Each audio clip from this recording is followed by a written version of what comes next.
రామ్, నువ్విక్కడ ఉండొద్దు, మన ఇంటికి వెళ్ళిపోదాం. రే రామ్, మా మాట వినరా. ఇక్కడ నువ్వు ఉండలేవు. ఇలాంటి సమయంలో నువ్వు ఒంటరిగా ఉండకూడదురా. మనం ఇంటికి వెళ్ళిపోదాం, అక్కడ మేము అందరం ఉంటాం కదరా. నీకు కాస్త ధైర్యంగా ఉంటుంది. లేదు తాతయ్య, నేను రాలేను. అలా అంటే ఎలా రా? నీ పరిస్థితి చూస్తుంటే నాకు భయం వేస్తోంది. నా మాట విను నాన్న, వెళ్దాం పదా. ఎలా రమ్మంటావమ్మా? సీత మనసు మార్చుకొని తిరిగి ఇక్కడికే వస్తుంది. తను వచ్చేసరికి నేను ఇంట్లో లేకపోతే ఎలా అమ్మా? నేనుండాలి, ఖచ్చితంగా ఇక్కడే ఉండాలి. రామ్, సీత తప్పకుండా వెనక్కి తిరిగి వస్తుందిరా. మాకు నమ్మకం ఉంది. కాకపోతే సీత వచ్చేంత వరకు నిన్ను ఇలా ఒంటరిగా వదిలేయాలంటే మా మనసు ఒప్పుకోవడం లేదురా. బాబు గారు, అయ్యగారి మాటిని తమరా ఇంటికి వెళ్ళిపోండి బాబు. ఆ సీతమ్మ గారు వస్తే నాన్న ఇక్కడే ఉంటాను కదా. నానే అమ్మగారిని తీసుకుని వస్తాను. లేదంటే అమ్మగారు రాగానే ఫోన్ చేస్తాను. తమరప్పుడు వచ్చేద్దరు గాని బాబు. ఇంకే రత్తాలు ఉంటుంది కదరా, తను చూసుకుంటుందిలే. మనం వెళ్దాం పదా. అమ్మ రాణి, నువ్వు వెళ్ళి వాడి బట్టలు సర్దుకొని తీసుకురా. అలాగే తాతయ్య.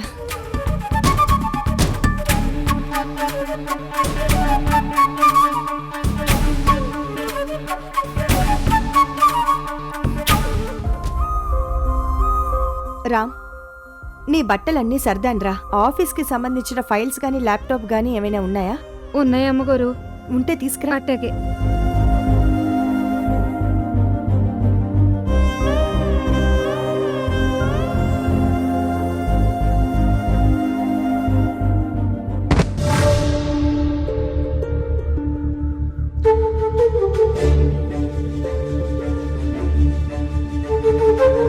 ఈ డైరీ అంటే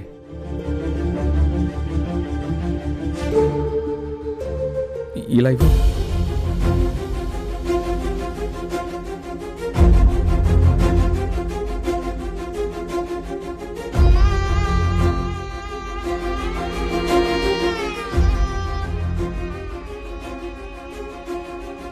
అమ్మా, సీత లెటర్ రాసింది. సీత సీత లెటర్ రాసిందమ్మా. అవునా? ఏమి రాసిందిరా? ఏవండి, మిమ్మల్ని విడిచి వెళ్ళిపోతున్నందుకు నన్ను క్షమించండి.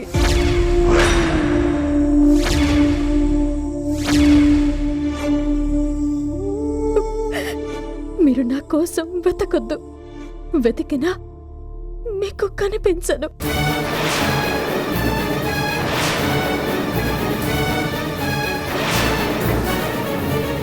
ఎందుకు ఇలా చేశాను అని మీరు అనుకోవచ్చు. కారణం నేను చెప్పలేను. వెళ్ళిపోయే సమయం వచ్చింది, వెళ్ళిపోతున్నాను.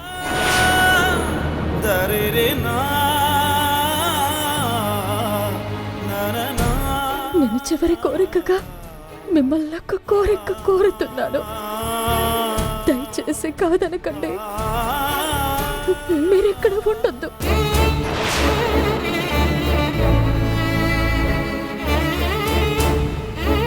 మీరు అయోధ్య నిలయానికి తిరిగి వెళ్ళండి. అత్తమ్మతో, తాతయ్యతో, ఆదిత్య, శైలు, బాలు, శశి వీళ్ళందరితో మీరు కలిసి ఉండాలి.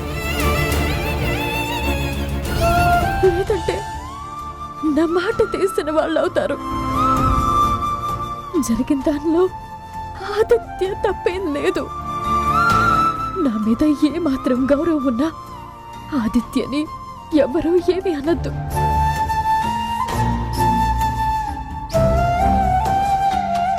అలాగే నేను పోయిన తర్వాత మీరు మంచి అమ్మాయిని చూసి పెళ్లి చేసుకుని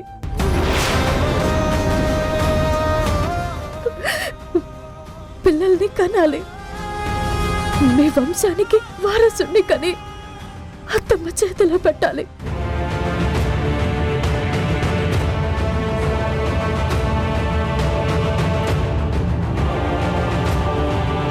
అవకాశము అదృష్టము నాకు లేవు.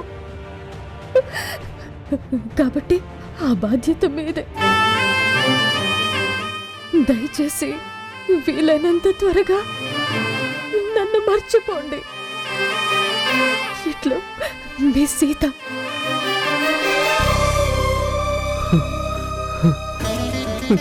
సీత, ఎంత పని చేసావు సీత. రామ్ రామ్ రామ్ ఊరుకోనన్నా. చూడమ్మా, సీత ఎంత పని చేసిందో చూడమ్మా. నాకింత అన్యాయం చేస్తుందని ఎప్పుడూ అనుకోలేదమ్మా. రామ్ రామ్, సీత తన మనసులో ఉన్న మాట నీతో చెప్పింది కదరా. రామ్, మనము కనిపించకుండా వెళ్ళిపోయిన వాళ్ళ గురించి వెతకలేం, కానీ కావాలని వెళ్ళిన వాళ్ళ గురించి వెతకలేం కదరా. ప్రయోజనం లేదు. కాబట్టి నువ్వు బాధపడొద్దురా, ఊరుకో. మనం సీత మాట ప్రకారం అయోధ్య నిలయానికి వెళ్ళిపోదాం. అక్కడ అయోధ్య నిలయం ఎక్కడుంది తాతయ్య? అది శశిరేఖ నిలయంగా మారిపోయింది కదా. రాముడు అడుగు పెడితే అడవి కూడా అయోధ్యంగా మారిపోతుందిరా. ఇక్కడ నువ్వు ఒక్క క్షణం కూడా ఉండడానికి వీల్లేదు. పద నాన్న, నా మాట విని పద. లే జాగ్రత్త. లే నాన్న, పద ఇంటికి వెళ్దాం. ఇటీవమ్మా. రా.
వదిన, ఎందుకు ఇలాంటి పని చేసావు వదిన? నువ్వు లేకపోతే అన్నయ్య ఏమవుతాడు? ఇప్పుడు ఇంట్లో వాళ్ళకి ఏమని చెప్పాలి వదిన? కనీసం ఆయుష్ ఉన్నంత కాలం అయినా మా అందరితో కలిసి ఉంటే బాగుండేది కదా వదిన. బలవంతంగా ప్రాణాలు తీసుకుంటావా? ఇప్పుడు ఈ విషయం తెలిస్తే అన్నయ్య ఎంత బాధపడతాడో ఆలోచించావా? నీ మీద నింద వేసుకొని అన్నయ్యని అయోధ్య నిలయానికి పంపించాలనుకున్నావు, కానీ ఇలా ప్రాణాలు తీసుకొని మాకు అన్యాయం చేస్తావని అనుకోలేదు వదిన.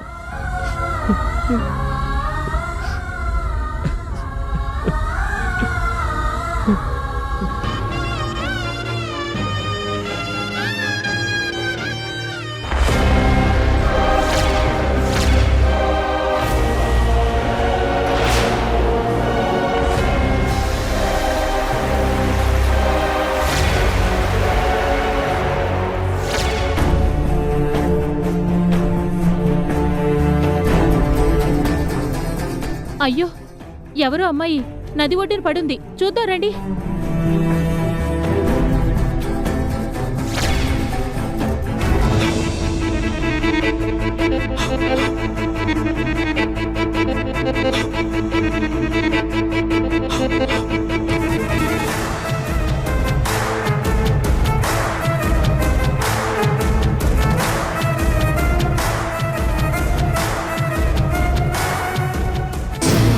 స్పృహ లేదు గాని ఊపిరాడుతుంది, కొన ప్రాణంతో ఉన్నట్టుంది.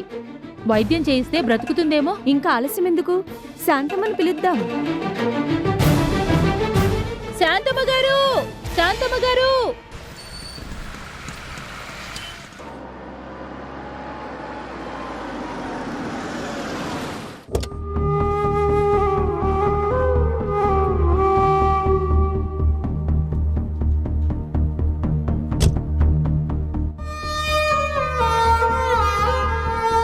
రామ్ లోపలికి పద. పద నాన్న. వద్దు తాతయ్య. నేను చెప్తున్నాను కదరా, పద లోపలికి, పద. పద.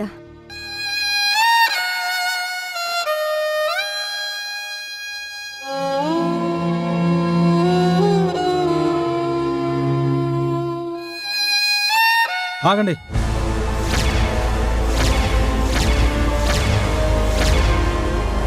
వీడిని ఇక్కడికి ఎందుకు తీసుకొచ్చారు? రాయ్ బాలు, రామ్ నీకన్నా వయసులో పెద్దవాడు. అన్నయ్యగా వాడిని గౌరవించకపోయినా పర్లేదు, కనీసం వయసు కన్నా మర్యాద ఇచ్చి మాట్లాడడం నేర్చుకో. వాడేంట్రా వాడు, చదువుకున్నా కదా, ఆ మాత్రం సంస్కారం లేదా? ఎవరితో ఎలా మాట్లాడాలో నాకు తెలుసు. అలాగే ఎవరిని ఎక్కడుంచాలో కూడా నాకు బాగా తెలుసు. ఈ మనిషిని ఇక్కడికి ఎందుకు తీసుకొచ్చారు? రామ్ పరిస్థితి బాలేదు. సీత ఇంట్లోంచి వెళ్ళిపోయింది. రామ్ ఒంటరిగా ఉండటం మంచిది కాదని తీసుకొచ్చాను. అనాథలందరికీ ఆశ్రయం ఇవ్వడానికి ఇదేం అనాథాశ్రమం కాదు. బాలు, నోరుంది కదా అని నీ ఇష్టం వచ్చినట్టు మాట్లాడుకో. అనాథ అన్న పదం ఎంత పాపమో నీకు తెలుసా? ఈ ప్రపంచంలో ఇంతమంది మనుషులున్నారు. ఇంతమంది ఉండగా ఎవరైనా అనాథలు కారు. ప్రతి ఆడదానిలో ఒక అమ్మ, చెల్లి ఉంటారు. ప్రతి మగవాడిలో తండ్రి, అన్న, తమ్ముడు ఉంటారు. మంచి మనసుతో ఆలోచిస్తే ఆ పదం ఎవరి మీద వాడరు. ఇంకా నయం, అమ్మ బాబు తెలియని ఇలాంటి వాళ్ళందరినీ పిలిచి అన్న తమ్ముడు అని గౌరవించి ఆస్తి రాసిమని చెప్పలేదు. ఆస్తి ఆస్తి ఆస్తి ఆస్తి, ఇది తప్ప నీ నోటి నుంచి మంచి మాటే రాకుండా పోయింది కదా. 25 ఏళ్ళు నీతో కలిసి పెరిగిన మనిషి కష్టాల్లో ఉంటే ఏం జరిగిందని అడగకుండా ఎందుకు తీసుకొచ్చారని అడుగుతున్నావే? అసలు ఏం మనిషివిరా నువ్వు? ఏమైందో అని అడగాల్సిన అవసరం ఏముంది? తెలుస్తూనే ఉంది కదా. పెళ్ళాం వదిలేసిపోయిందంటే వీళ్ళ అన్యోన్య దాంపత్యం ఎంత గొప్పదో అర్థమవుతూనే ఉంది. బాలో, అవునమ్మా, ఆవిడ గారి మీద నిందలు వేశారని ఆ రోజు పౌరుషంగా మాట్లాడి ఇంట్లో నుంచి వెళ్ళిపోయాడు కదా. మరిప్పుడు ఆ మహాలక్ష్మి ఇంటిని మొగుడిని వదిలేసిపోయింది. మరి దీన్నేమంటారు? మొగుణ్ణే వదిలేసిపోయిందా, లేదంటే వేరే ఎవరితో అయినా? బాలు రాయ్,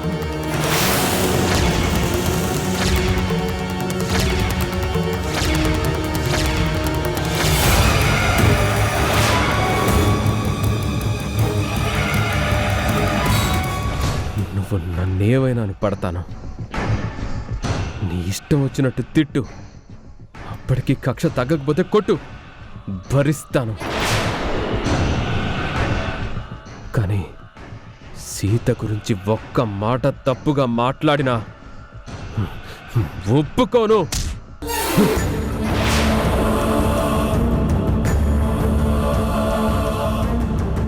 ఇప్పుడు నీ ప్రాబ్లం ఏంటి? నేను ఈ ఇంటికి రాకూడదు, అంతేగా? సరే, వెళ్ళిపోతాను. ఆగరా, నా మాట విను. వెళ్ళకురా. నువ్వు వాడి మాటలేం పట్టించుకోవద్దురా, పెద్దవాడిని నేను చెప్తున్నానుగా. నువ్వు ఎక్కడికి వెళ్ళడానికి వీల్లేదు. రా. వద్దు తాతయ్య, సీత దూరమైన బాధనే భరించలేకపోతున్నాను. అలాంటిది వీడు తన గురించి తప్పుగా మాట్లాడుతుంటే తట్టుకోలేను. నేను వెళ్ళిపోతాను. బాబుగారు ఆగండి. ఎక్కడికి వెళ్తారు బాబుగారు?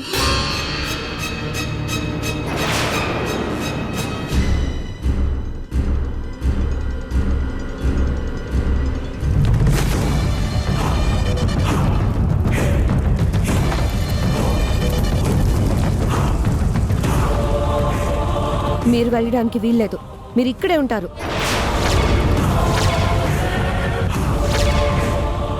శశి, ఏం మాట్లాడుతున్నావు? ఏంటి బాలు నువ్వు? ఇలాంటి సమయంలో మనం కాకపోతే పాపం బాబుగారిని ఎవరు ఆదుకుంటారు చెప్పు? అసలే భార్య వెళ్ళిపోయి బోల్డ్ ఎంత బాధగా ఉన్నారు. అలాంటి మనిషికి అయిన వాళ్ళు మనమే కదా అండగా ఉండాలి.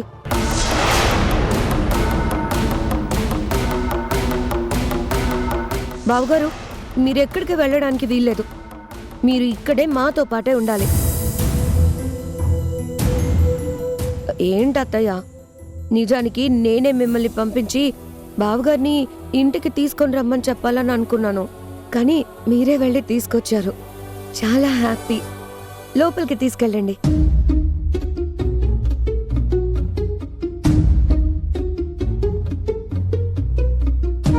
నా మాటలు మీరు నమ్మలేరని నాకు తెలుసు, కానీ నేను చెప్పేది నిజం అండి.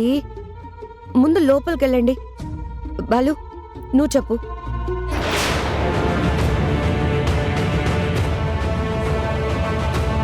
సరే వెళ్ళండి. వెళ్ళండి అత్తయ్య, ఇంకేం ఆలోచించకండి. రామ్, పద వెళ్దాం. పద. పద నాన్న.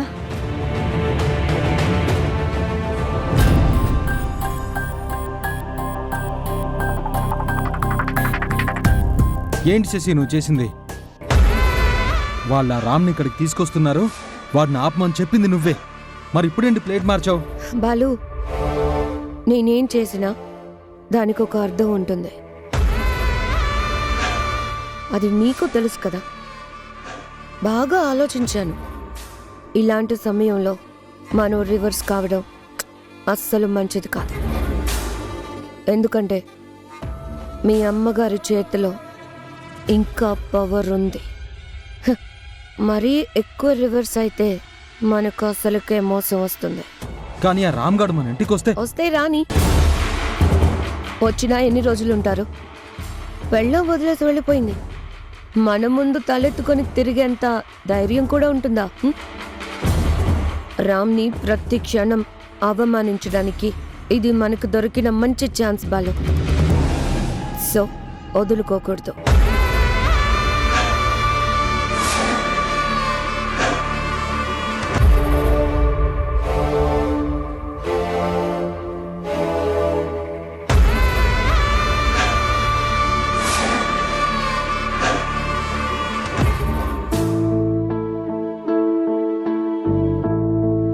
మీరు నా కోసం వెతకొద్దు. వెతికినా మీకు కనిపించను.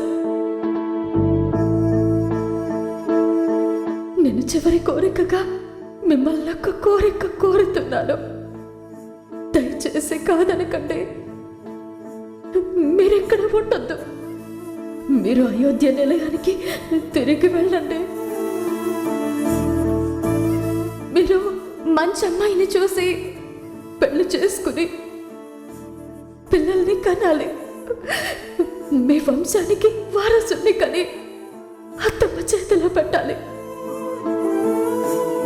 దయచేసి వీలైనంత త్వరగా నన్ను మర్చిపోండి.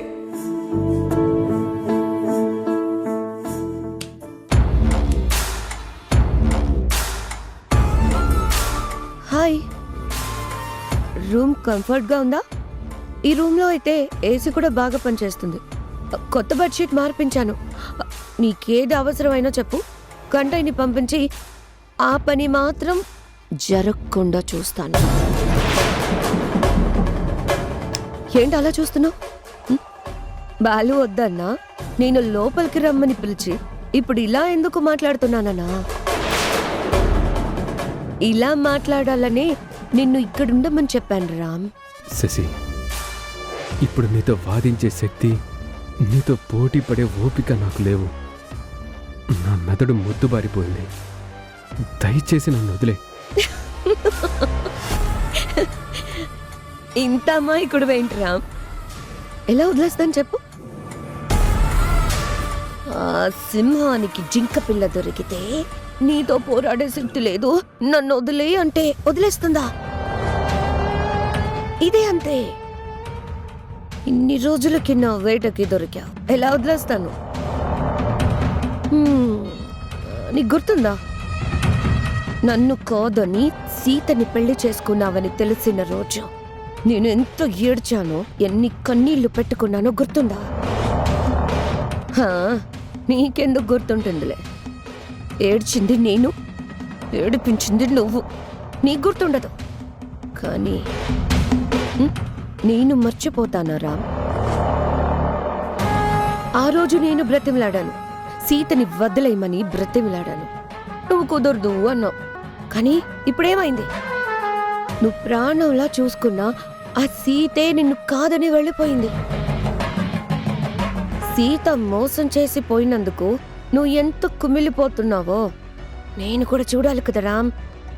నువ్వు ఎక్కడో ఆ ఇంట్లో ఉంటే నీ కన్నీళ్ళు నాకెలా కనిపిస్తాయి చెప్పు? అందుకే నిన్నిక్కడే ఉండమన్నాను. అనుకున్నాను, మనసులో ఏదో ఒకటి లేకపోతే నువ్వెందుకు నన్ను ఉండనిస్తావు? Yes, your right. నేనేవి దేవతని కాదు కదా అపకారానికి ఉపకారం చేయడానికి. దెబ్బతిన్న ఆడదాన్ని, మనసు విరిగిన మనిషిని.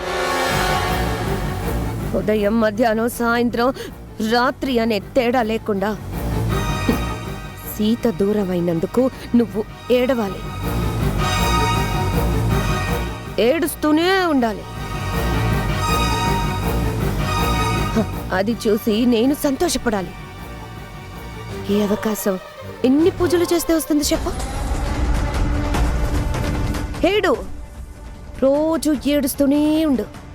నీ కన్నీళ్లు చూసి నేను ఆనందపడాలి, నీ బాధని చూసి నేను నవ్వుకోవాలి. ఈ పూటకి రెస్ట్ తీసుకో. రేపటి నుంచి నీ చేత నరకం స్పెల్లింగ్ రాయిస్తాను. ఓకే?